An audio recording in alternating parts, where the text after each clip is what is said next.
Hello. Today I'm here to talk about understanding strategy and deception using game theory. A little bit about me, my name is Juneau. I work as a red team consultant and also do security research. I moved to Texas in 2018 from Alaska and since then have become really involved with the local hacker community. I currently run DC214, Dallas's DEF CON group, and I've been very involved in the Dallas Hackers Association, which is where I actually got my start speaking about game theory. Outside of the hacker community, I also volunteer and teach through Girls Who Code, Black Girls Code, and at some of the local schools. I've got my bachelor's degree in computer science and economics, and I'm getting my master's degree in cybersecurity from NYU. And my contact information is up on the screen if you have any questions or comments or just want to know more. First, a little bit of a roadmap. First, we're going to start by talking about what is game theory and how has it been used previously. And from there, we're going to look at the prisoner's dilemma, which was one of the most popular game theory examples. We're going to look at how to find a simple equilibria and then look at a repeated game where the players repeat the same interaction more than once. Next, we'll look at Brinkmanship, how drastic action can force your opponent's strategy to change, and a signaling game where players have the opportunity to trade information that may or may not be true using a very simple attack-defense scenario, and we'll look at finding an equilibria there as well. And there are a couple of definitions to keep in mind, the first of which, game, is the term I'm going to use to refer to the interaction that we're modeling, and players is the term I'll use for the ones doing the interaction, whether or not they're human. And rationality is defined by economists is a little bit different. It's defined as doing what is best for oneself 100% of the time. Now, that's quite a different definition than I'd say most of us have, but in this scenario, we need this in order to prove why, or we need this as a rule in order to explain why players choose the highest payoffs in our models moving forward. So, we're actually going to start with one of the most common game theory examples, the prisoner's dilemma. You're probably familiar with it. It's pretty popular either in the pilot episode of half a dozen cop shows or intro to psych and philosophy textbooks. But if you're not familiar, it's essentially where two individuals are arrested after committing a crime. They're separated and offered the same plea deal. That gives them two choices. The first choice we'll call defect. Confess and you will go free, only your partner will be charged. Or cooperate, stay silent, don't say anything. However, if both players choose to defect, both will be charged. If both cooperate without communicating, both will get a lighter sentence. Now, obviously that's the best option, but is that what really happens? So here I have a payoff matrix for our two prisoners, Alice and Bob. And Alice and Bob both have the option to cooperate or defect. And the numerical values I have assigned as the payoff just represent the amount of good to each individual player. For example, if Alice chooses to defect while Bob chooses to cooperate, she gets that highest payoff of 2, the best possible outcome for Alice, getting off free, while Bob gets that payoff of -1, the worst possible outcome for him, which is getting the maximum sentence. Now, because Alice and Bob are separated, they're essentially making their decisions independent of each other. This is a simultaneous game. So, all each player has to go off of is what they believe their opponent will choose to do. So, if Alice believes that Bob will choose to cooperate, she'll choose to defect for that higher payoff. Similarly, if she believes Bob will choose to defect, she'll choose to defect as well, again for the higher payoff. And because Bob's in the exact same situation and has the exact same payoff, he'll make the same choices, choosing to defect if he believes Alice is going to choose to cooperate, or choosing to defect if he believes she'll choose to defect. This leaves us with the logical outcome of the game, or the Nash equilibrium, where both players defect. Now, obviously, this isn't the best outcome of the game for either player. If both players choose to cooperate, we have what's called a Pareto optimal outcome, an outcome that's better for both players. However, in real life, this doesn't just happen in a vacuum. Nothing in my previous model addressed any of the potential consequences of these decisions, outside of the direct interaction. So we can start to make the model more realistic by looking at a repeating game, where Alice and Bob end up in the same situation over and over, and end up having to choose whether to cooperate or defect each and every time, again and again. And when the same interaction happens repeatedly, players can begin to use a punishment strategy to motivate each other to make the choices that they would want. And there are many types of punishment strategy, but we're going to look at what's called the grim trigger punishment strategy. Cooperate until betrayed, and then choose to defect forever after that. Now, obviously, this leaves the player open to betrayal at the beginning, but there's retribution if the player is betrayed. One thing we have to keep in mind when we're looking at the math for this, though, is the discount factor, which is a measure of patience. Essentially, future payoff is worth less than present payoff. $10 now is worth $10. $10 2 days in the future is worth 10 times D, a number from 0 to 1 that represents the decrease in payoff. So if you're in this scenario and you believe that your opponent is using a grim trigger punishment strategy, you know that as long as you haven't defected, your opponent will cooperate with you. So we can find the payoff to cooperate is going to be equal to 1 minus the discount factor, multiplied by 1, the best possible payoff you can get in this scenario multiplied by 1, the payoff you get for cooperating, plus 1, the payoff you get for cooperating, multiplied by the discount factor on out and repeating out into the future. And this actually just simplifies down to 1. And then if you choose to defect, your payoff is going to be equal to 1 minus the discount factor multiplied by 2, that payoff you get for defecting right now, plus 0 which is the best possible payoff you can get after choosing to defect, now that you know your opponent is choosing to defect every single time, multiplied by the discount factor on out into the future, and this simplifies down to 2 minus 1D. And so when we put these equations together, we find that the payoff to cooperate is greater than the payoff to defect, as long as the discount factor is greater than 1/2. So for cooperation to have a higher payoff than defecting, the future payoff must be worth at least half of the current payoff. However, if you do choose to betray your opponent, you know that they will play defect indefinitely. So then your payoff to cooperate is going to be equal to 1 minus the discount factor multiplied by -1, the payoff you get for cooperating when you know your opponent is going to defect, plus 0, the best possible payoff you'll get the next round with your opponent defecting, multiplied by the discount factor on out into the future, which simplifies down to D minus 1. And the payoff to defect is going to be 1 minus D multiplied by 0, the payoff you get for defecting along with your opponent, plus 0, the best possible payoff you can get multiplied by the discount factor, again, on out into the future. And so the payoff to cooperate in this scenario is only greater to the payoff to defect when D is greater than 1, which isn't possible because it's a percentage. So if you believe your opponent is using a grim trigger strategy, once you have defected, it is better to continue to defect. So next we're going to talk about Brinkmanship, which is defined as the practice of trying to achieve an advantageous outcome by pushing dangerous events to the brink of active conflict. So here we have another scenario between Alice and Bob, where Alice and Bob are playing a game of chicken. And each player has the option to swerve or to stay. And if both players swerve, they tie. If one player swerves while the other one stays, the one that stays wins the game of chicken. However, if both players stay and neither of them swerve, they crash. And so again, like in our last model, we can translate this into a payoff matrix, essentially ranking the outcomes for each player. So, like our previous game, this is a simultaneous game. And all our players can base their decisions off of is what they believe their opponent will do. So, if Alice believes that Bob will choose to swerve, she'll choose to stay to win the game for that highest payoff of 2. And if she believes that Bob will choose to stay, she'll choose to swerve to avoid the crash and for that higher payoff of 0.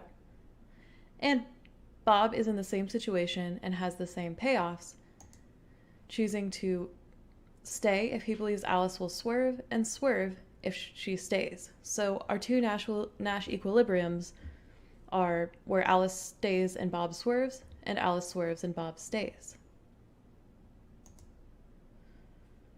Now, what if they had different motivations? What if, instead of Bob being Alice's opponent was, say, a stuntman in a stunt car who could take a crash without as much damage as she could? In this scenario, our stuntman would choose to stay, whether or not he believed Alice choose to swerve or stay. So this makes our Nash equilibrium an outcome where Alice chooses to swerve and the stuntman would choose to stay, instead of what we saw with two equally matched opponents like Alice and Bob. So, going back to the Alice and Bob example, here we have a decision tree that models the same payoff matrix we showed for Alice and Bob. Alice has the choice to stay or swerve, and then next, Bob has the choice to stay or swerve. Now, because this is a simultaneous game, Bob doesn't actually know whether Alice has chosen to stay or swerve. He doesn't know which node on our decision tree he's at. And so this dotted line between our two Bob nodes denotes that lack of information. So, and Brinkmanship is essentially the act of removing one of these options. So let's say, as Alice is driving, she calls out, "Hey, I cut my brakes. I can't stop." What Alice essentially does in that scenario is she removes half of the tree. She says, I cannot swerve. I'm going to stay. You have to make your choice based on that. And so then Bob knows exactly where he is. He has to choose to stay or swerve based on his knowledge that Alice will choose to stay. And that's Brinkmanship is essentially removing half of the decision tree using a dangerous action to force your opponent into making a decision based on that. So next we're going to look at a very simplified down attack-defense scenario between two players, an attacker and a defender. And essentially the defender has the choice to choose to monitor their stuff or not, and the attacker has the choice to attack a system they come across or to ignore it and move on to the next thing. And so, if an attacker believes that a defender is going to be monitoring a system, they're going to pass on attacking it. However, if they believe the system is not monitored, they're going to choose to attack. Likewise, if a defender believes their systems will be attacked, they'll choose to monitor, but if they believe they won't choose to monitor. So unlike in our previous games, we don't have a Nash equilibrium or a logical outcome to the game. So to start to find an equilibrium, we're going to look at P, the likelihood the defender will choose to monitor their systems in the first place. And so for an attacker, the expected value of attacking something they come across is equal to P, the likelihood the system is monitored, multiplied by the payoff the system they get if the system they attack is monitored, that payoff of -10, plus 1 minus P, or the likelihood the system is not monitored, plus 10, which is the payoff of attacking a system that's not monitored. So the expected value of attacking is going to be equal to -10P plus 10 multiplied by 1 minus P. And the expected value of passing is always going to be equal to 0. So when we set those equal to each other, we get P is equal to 1/2. This means that P is equal to 1/2, or if it's 50-50 whether a system is monitored, the attacker is forced into indifference about whether or not they attack. And we can see this with this graph that I have here. Essentially, the expected value to the attacker goes down as the likelihood that the system is being monitored increases. And so by changing P, defenders can actually force the attackers into indifference or into making a different decision. Now, what happens when one player can lie? We saw how information can change an outcome of a game, but how do we actually change that information? Well, using a signaling game, we can start to look at what happens when a player starts to signal with information that may or may not be false in order to force their opponent into a different outcome. So for our signaling game, we're going to look at the same game with two players, attackers and defenders, but this time our defenders are either high or low quality. and attackers want to attack low-quality defenders. Now, any defender can signal that it's a high-quality defender and its systems are secure, but signaling comes at a cost, and this cost is higher for low-quality defenders. And I should talk for a minute about what a signal actually looks like, because there is a big difference between a credible signal and one that's not. For example, if a company tweets on Twitter, "We're unhackable," we're going to see them go down in probably the next 3 hours. But a lot of signals we see are things like buying overpriced, security systems that never actually get properly implemented, stuff like that. And this is a bit of an abstract example, this model is a bit abstract, but it's good to keep those real-world examples in mind. Now, one thing to keep in mind is the attacker does not know what capabilities the defender it comes across has. This makes this game a game with incomplete information. So here I have another decision tree for our signaling game. And the first move is just a move by nature, determining whether any given defender is high or low quality. And we're going to say high quality defenders appear at a percentage of 1/3 or 33% of the time, and low quality defenders who can't monitor their stuff appear at a percentage of 66% of the time. Next is the choice by the individual defender to signal that they're a high quality defender or not. And of course that signal comes at a cost. And finally, the choice by the attacker to attack or pass. And the dotted line between these attacker nodes here signals that the attacker does not know which part of the tree that it's on. The attacker knows only that they've seen a signal, not whether or not the defender is high or low quality.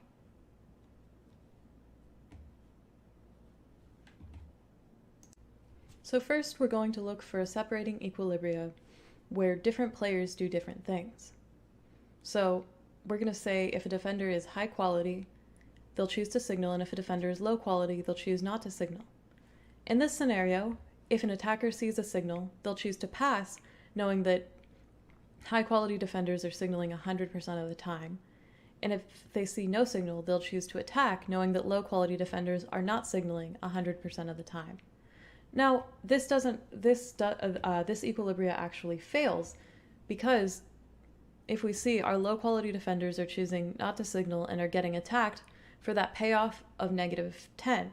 However, if attackers are passing on 100% of signals,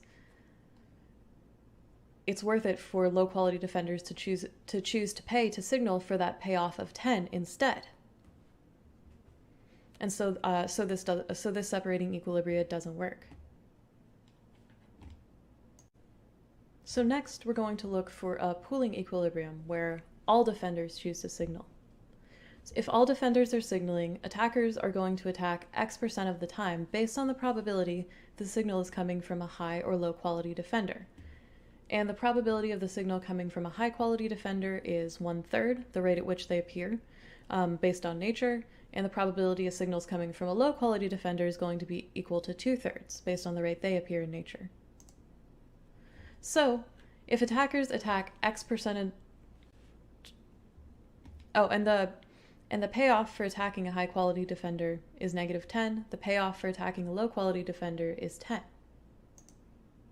So, the expected value to an attacker of signaling or of attacking given that they've seen a signal is going to be equal to the probability the signal is coming from a high quality defender multiplied by that payoff of attacking a high quality defender, that -10, plus the probability the signal is coming from a low quality defender multiplied by the payoff of attacking a low quality defender. And this ends up being equal to 3 1/3. The expected value of passing is always going to be equal to 0. So in this scenario, 100% of the time, the expected value of attacking is greater than the expected value of passing. So attackers will attack 100% of the time. So next we're going to look for a semi-separating equilibrium. And that's where if a defender is high quality, they'll choose to signal, and if a defender is low quality, they'll choose to signal X% of the time. And so attackers, given that they've seen a signal, will choose to attack Y% of the time, and given that they've seen no signal, will attack 100% of the time. So the here I have the equations for the probability if the signal comes from a high quality defender and the probability if it comes from a low quality defender, which we'll need later, but I won't get into how I found that just right now. So first we're going to find y, the probability the attacker will attack a defender given that they've seen a signal. And to find that, we're going to look at the expected value to a low quality defender. The expected value to a low quality defender of signaling is going to be equal to y, the probability they get attacked, multiplied by the payoff of sending a signal and getting attacked, that -13, plus 1 minus y, the likelihood the player is not attacked, multiplied by the payoff of sending a signal and getting passed on, which is that payoff of 7. And we'll compare that to the expected value of not sending a signal, which is the payoff of getting attacked, or -10. And when we set those equal to each other, y is going to be equal to 17 over 20, meaning that attackers will attack if they see a signal 17 times out of 20. And so what this ends up looking like is the expected value of signaling decreases as y increases, and when y is equal to 17 over 20, low quality defenders are indifferent about whether or not they signal.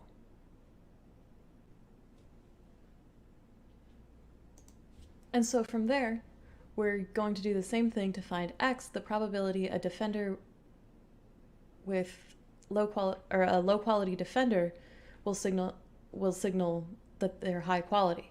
And that's going to be based on the expected value to an attacker of attacking, which is going to be equal to the probability the signal's coming from a high quality defender multiplied by the payoff of attacking a high quality defender plus the probability the signal's coming from a low quality defender multiplied by the payoff of attacking a low quality defender. And the expected value of passing is always equal to 0. So when we set those equal and solve for x is going to be equal to 1/4. So in this scenario, a quarter of low-quality defenders will signal that they can monitor their systems. And so again, we can graph the expected value to an attacker as x, the likelihood that a low-quality defender is choosing to signal increases, the expected value of attacking increases along with it, and when x is equal to 1/4, attackers are forced into indifference. So when we run through this game with these numbers, we find a semi-separating equilibrium where a quarter of low-quality defenders will signal that they're high quality, and attackers will attack given that they've seen a signal 17 times out of 20. So where do we go from here? I hope to have given you a good demonstration of how we can break down conflict into steps, and by going through those steps and determining the payoffs each step of the way, we can start to model the outcomes using game theory. We can also watch how strategies interact and can change each other.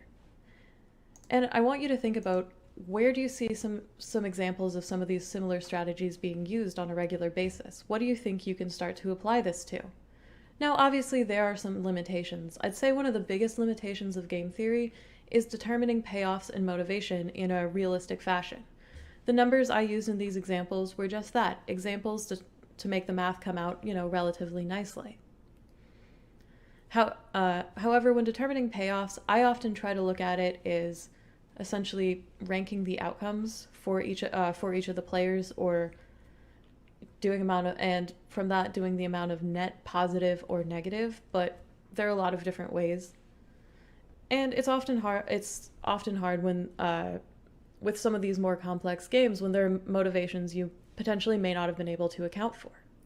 And as these games get more and more complex, of course, they're harder to model, especially without the use of a computer. But we've been using game theory to model conflict throughout centuries, and I believe when applied to cybersecurity, we can create complex and robust models of threat behavior. Anyways, my name is Juneau. Thank you so much. I have my contact information below. Please feel free to reach out with questions, and I have some of my sources and further reading up there. Thank you so much.